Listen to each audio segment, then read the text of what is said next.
Suatu malam di sebuah hotel di kota New York, kisah diawali dengan memperkenalkan seorang pejabat wanita bernama Margaret yang terlihat sedang panik setelah berondongnya tewas akibat terjatuh dari ranjang.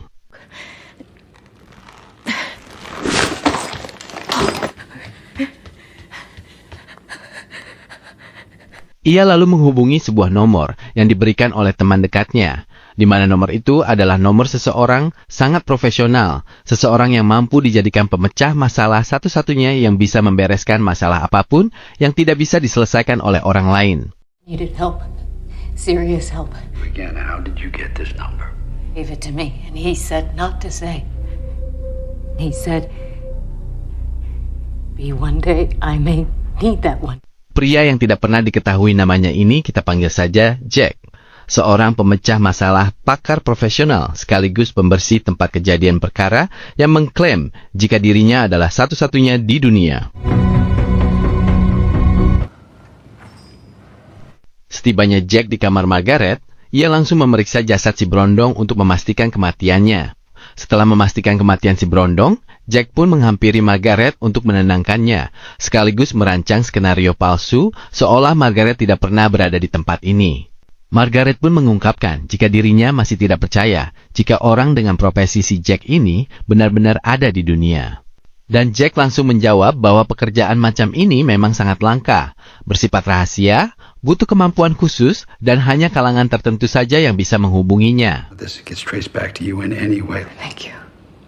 Tak lama mereka berdua pun mendengar seseorang yang mengetuk dari luar, di mana Margaret diminta untuk tetap tenang.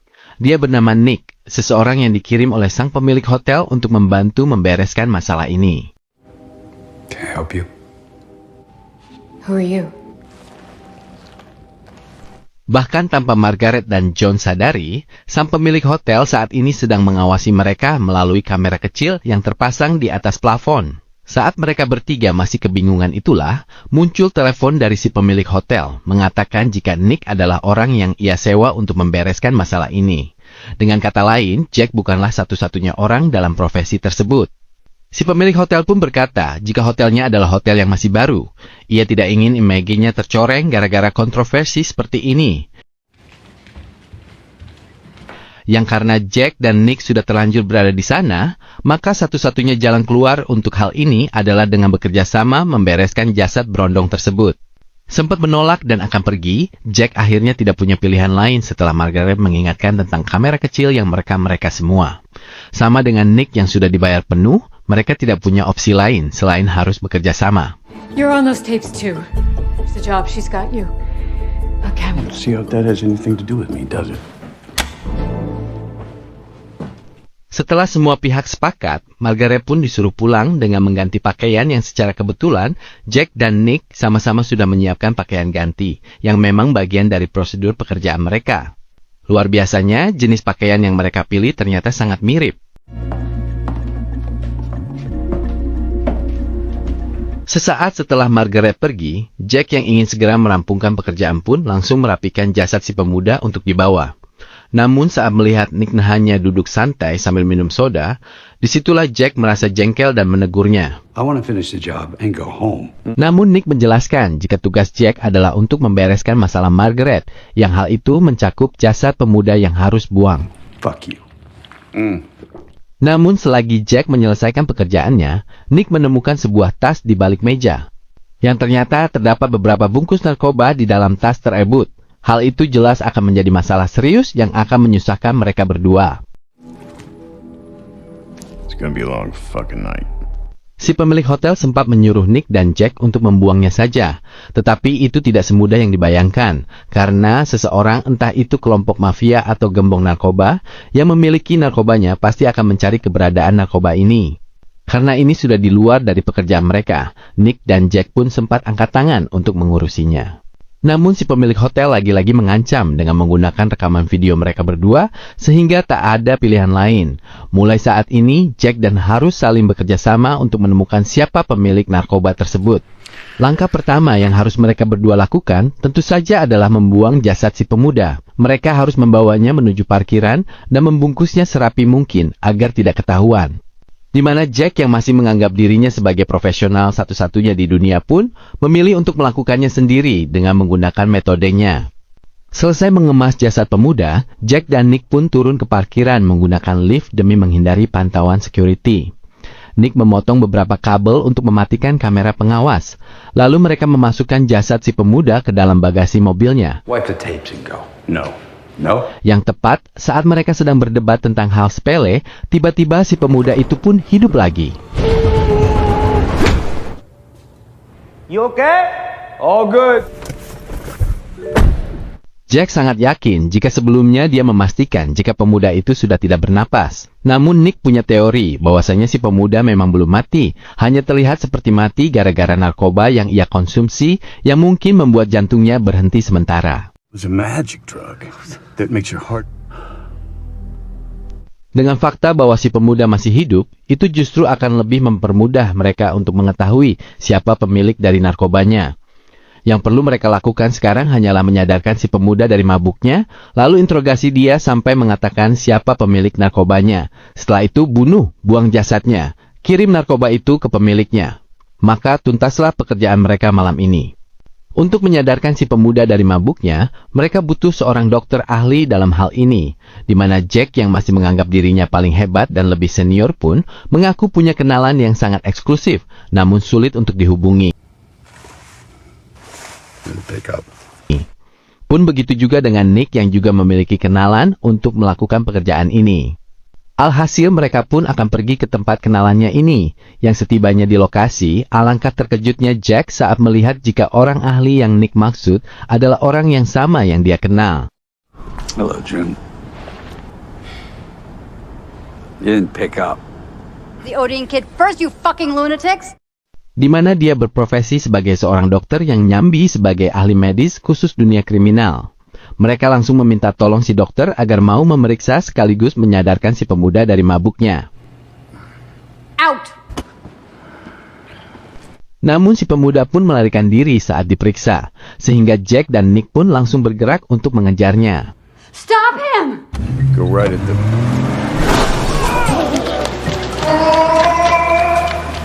Karena si pemuda lari cukup gesit, mereka berdua pun akan menangkapnya dari dua arah yang berbeda. Nick akan berlari mengejarnya, sementara Jack akan menggunakan mobil untuk menunggu di arah yang berlawanan. Tepat saat Nick berhasil menggiring si pemuda lari ke arah yang diinginkan, muncullah si Jack yang masih memacu mobilnya dengan kecepatan tinggi, sehingga inilah yang terjadi.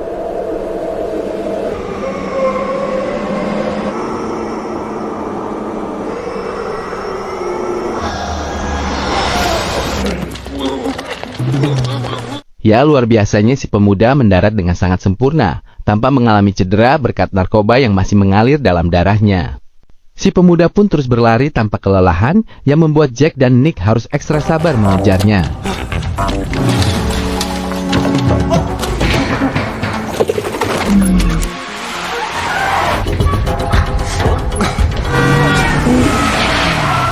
Dan setelah melakukan pengejaran yang cukup melelahkan, si pemuda akhirnya berhasil ditangkap dan dibawa masuk ke dalam mobil. Di mana Jack dan Nick kembali ke tempat si dokter untuk melakukan interogasi di tempatnya. Namun si dokter menolak permintaan Nick dan Jack karena dianggap sudah terlalu sangat merepotkannya. Sehingga tak ada pilihan lain, mereka berdua harus mencari tempat lain untuk menginterogasinya. Yeah, it's just fucking with you. Berlokasi di sebuah motel murah, khusus tempat favorit para lelaki hidung belang, Nick dan Jack pun menyewa satu kamar khusus untuk melakukan interogasi. Pemuda ini yang kita panggil saja Pian, mengaku hanya seorang mahasiswa tingkat akhir yang membantu temannya mengirimkan barang haram itu ke lokasi tertentu. Those aren't mine. Karena Nick dan Jack sebelumnya belum pernah punya pengalaman menginterogasi seseorang, mereka pun sempat kebingungan melakukannya. Hingga setelah melalui proses yang cukup panjang, Technique. I'm not going to show you my technique. Saying the same thing over and over again. Pian akhirnya menceritakan semuanya, bahwa ia hanya dimintai tolong oleh sahabat dekatnya untuk mengantarkan barang tersebut. Fuck you! I'm fucking trying to explain. Just let me. So I wake up. Shit. Fuck. Sorry. Namun dia tidak langsung pergi ke lokasi yang dituju. Pian yang seumur hidup belum pernah merasakan apa yang namanya narkoba pun diam-diam mencobanya sedikit. Hal itu membuatnya merasa sangat keren dan percaya diri. Did try it and it didn't make me feel cool. Not that you guys would understand. It was like the first day that I ever felt cool. Bukannya langsung menemui sahabatnya untuk meminta lokasi titik pengantaran, Pian yang sudah memiliki PD tingkat tinggi pun malah mampir dulu ke salah satu bar dan tak sengaja bertemu dengan Margaret, sang ibu pejabat. Pian sendiri lupa bagaimana caranya ia bisa meluluhkan hati seorang Tante Margaret. Tapi intinya, ia diajak Margaret ngamar di salah satu kamar hotel di sana, dan tak sengaja terjatuh dari atas ranjang hingga tak sadarkan diri. Saat Nick dan Jack bertanya di mana lokasi titik pengantaran barangnya, Pian mengaku tidak tahu. Yang tahu hanyalah si sahabat yang katanya meninggalkan sebuah pager yang ia tinggalkan di tempat kerjanya. Address of the drop if you don't have your phone. Nick dan Jack pun kembali bertanya di mana si sahabat bekerja dan meninggalkan pagernya. Pian pun menjawab di salah satu klub bernama Club Ice yang juga sering dikunjungi oleh tamu-tamu penting dari kalangan mafia. Where? It's called Club Ice. Dalam perjalanan menuju ke Club Ice, Pian yang polos pun bercerita terkait dirinya yang sebentar lagi akan lulus kuliah dan punya cita-cita bekerja sebagai orang kantoran. Because I have a really big exam next week. Really don't want to screw that up. You won't have to. Tak hanya itu saja, Pian juga membahas tentang Nick dan Jack yang ia anggap sebagai partner dekat. Karena dari gaya penampilan, gerak-gerik, dan cara bicara Nick dan Jack tampak sama. Yang membuat Pian mengira jika mereka berdua adalah rekan yang sudah cukup lama bekerja sama. How long have you both worked together for? Tiba di Club Ice, Nick dan Jack pun melihat seseorang yang sama-sama mereka kenal dan langsung menurunkan kepala agar tidak ketahuan. Ternyata Club Ice ini adalah sebuah klub malam yang sering didatangi oleh kelompok mafia Kroasia, di mana Nick dan Jack sama-sama pernah melakukan pekerjaan untuk mereka. Andai kata geng Kroasia melihat mereka bekerja bersama, maka itu akan menjadi masalah besar untuk mereka berdua. Alasannya tentu saja adalah tuntutan pekerjaan yang mengharuskan Nick dan Jack menjaga kerahasiaan kliennya. Sebagai seorang pemecah masalah yang profesional, mereka dipercaya oleh para klien dalam menjaga rahasia dan setiap informasi di lapangan. Para klien tahunya mereka bekerja sendiri dan tak pernah terikat dengan pihak manapun. Sehingga jikalau bos dari geng Kroasia melihat mereka berdua, maka si bos akan mengira jika Nick dan Jack adalah satu komplotan yang berpotensi mengancam bisnis yang mereka lakukan. There is an expectation of discretion. Do what we do. The only way you can be trusted is to trust no one. So you secret partners? Sebenarnya bisa saja Nick dan Jack menunggu di mobil tanpa harus takut ketahuan geng Kroasia. Tinggal suruh Pian masuk ke dalam dan ambil pagernya. Namun Nick dan Jack tidak percaya kepada Pian yang dikhawatirkan akan kabur. No fucking around, kid. You don't trust your own partner? Sehingga mereka memilih cara yang sulit dan beresiko, yaitu akan masuk ke dalam bersama-sama dengan tetap menjaga jarak agar tidak ketahuan oleh bos gangster Kroasia. Pager yang mereka cari tergeletak di atas meja bar yang berada di bagian dalam. Karena situasi di dalam sangat berisik dan si bartender tidak bisa dimintai tolong, Pian nekat loncat ke bagian dalam bar yang membuatnya harus ditangkap dan dikeluarkan dari tempat ini.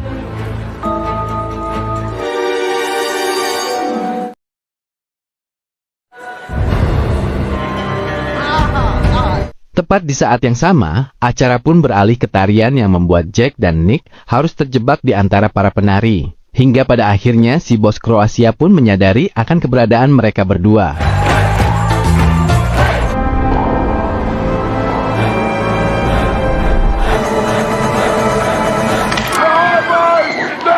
Hingga Jack dan Nick pun pura-pura saling menodongkan pistol satu sama lain agar dikira tidak saling kenal. Si bos dengan cepat memisahkan mereka berdua untuk dijelaskan bahwa mereka berdua adalah masih satu profesi dan si bos benar-benar tak menduga jika mereka akan secara kebetulan saling bertemu satu sama lain.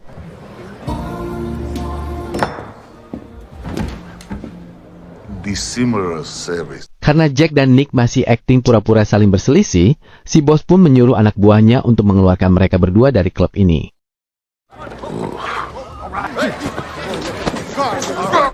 The professional. Sorry for the disturbance. Tak lama setelah mereka berdua pergi, ajudan si bos yang berkepala pelontos pun menyadari tentang pistol yang Nick dan Jack gunakan adalah jenis yang sama. Sehingga hal itu membuat si bos pun menjadi curiga. Nick menyuruh Jack untuk duluan ke mobil karena takut jika Pian akan kabur. Tetapi pemuda itu pun terlihat duduk menunggu mereka berdua. Told you I wasn't gonna run. Come on. Mereka pun makan di sebuah restoran cepat saji dengan si Pian yang polos dan tampaknya memang bukan seseorang yang akan berani macam-macam ataupun melawan. Jika memang Pian bukan pemuda yang baik dan polos, mungkin ia sudah kabur sedari tadi. Tapi ini Pian tetap mengikuti perintah mereka berdua, sehingga Jack dan Nick pun mulai simpati kepada pemuda yang bodoh ini. What you do? I'm gonna pee. Saat Pian pergi ke toilet, Jack dan Nick pun membahas terkait mereka yang pada akhirnya harus membunuh si Pian. Jujur saja, Jack mengaku tidak mau melakukannya. Begitupun dengan Nick yang juga enggan mengotori tangannya. No. Lantas bagaimana solusinya? Jack punya keyakinan bahwa terkadang suatu pekerjaan akan beres dengan sendirinya. Jack punya keyakinan jika kelompok yang menerima narkoba itu kemungkinan besar tidak akan membiarkan Pian keluar hidup-hidup. Sehingga dengan kata lain, mereka hanya perlu mengantar Pian sampai ke lokasi pengantaran dan biarkan pekerjaan selesai dengan sendirinya. Because you don't want to do it. Sometimes the job takes care of itself. Tak lama pager pun berbunyi berisikan pesan titik lokasi pengantaran. Oh, thank God. Sehingga tanpa buang waktu, mereka langsung meluncur ke lokasi tersebut. Setibanya di lokasi, Pian dengan polosnya meminta Jack dan Nick untuk menunggunya di mobil sampai ia selesai menyerahkan barangnya. Are you guys gonna wait for me? Tentu saja Jack dan Nick akan menunggu di mobil, tapi bukan untuk menunggu Pian, melainkan untuk memastikan ia dibunuh oleh pemilik narkoba itu. It could take care of itself. Sesuai prediksi Jack, muncullah kelompok mafia lain yang datang menyergap, sehingga dipastikan akan terjadi pertumpahan darah di dalam sana. Namun tepat saat Jack dan Nick akan pergi untuk menghindari konflik, tiba-tiba ada 3 anggota geng Kroasia yang diutus si bos untuk membunuh keduanya. Di mana Jack dan Nick terpaksa harus turun dari mobil untuk mengambil persenjataan yang ada di bagasi belakang.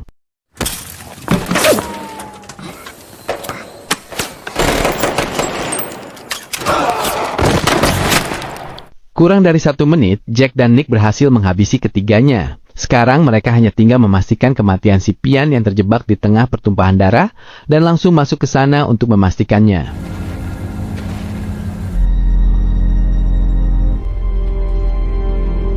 Namun ternyata dia masih bertahan hidup setelah bersembunyi di dalam bagasi mobil, lengkap dengan barangnya yang masih utuh. Dengan kata lain, Jack atau Nick harus membunuh si Pian demi menyudahi pekerjaan ini. Now what? Finish the job. Tetapi alih-alih menembak Pian, Nick justru menembak 1 bungkus narkoba yang berisi alat pelacak, yang pada intinya mereka akan tetap membiarkan Pian hidup dan memintanya untuk tidak pernah menceritakan tentang apa yang sudah terjadi pada malam ini. Let's go. You don't want to be here when the sun comes. Take the subway.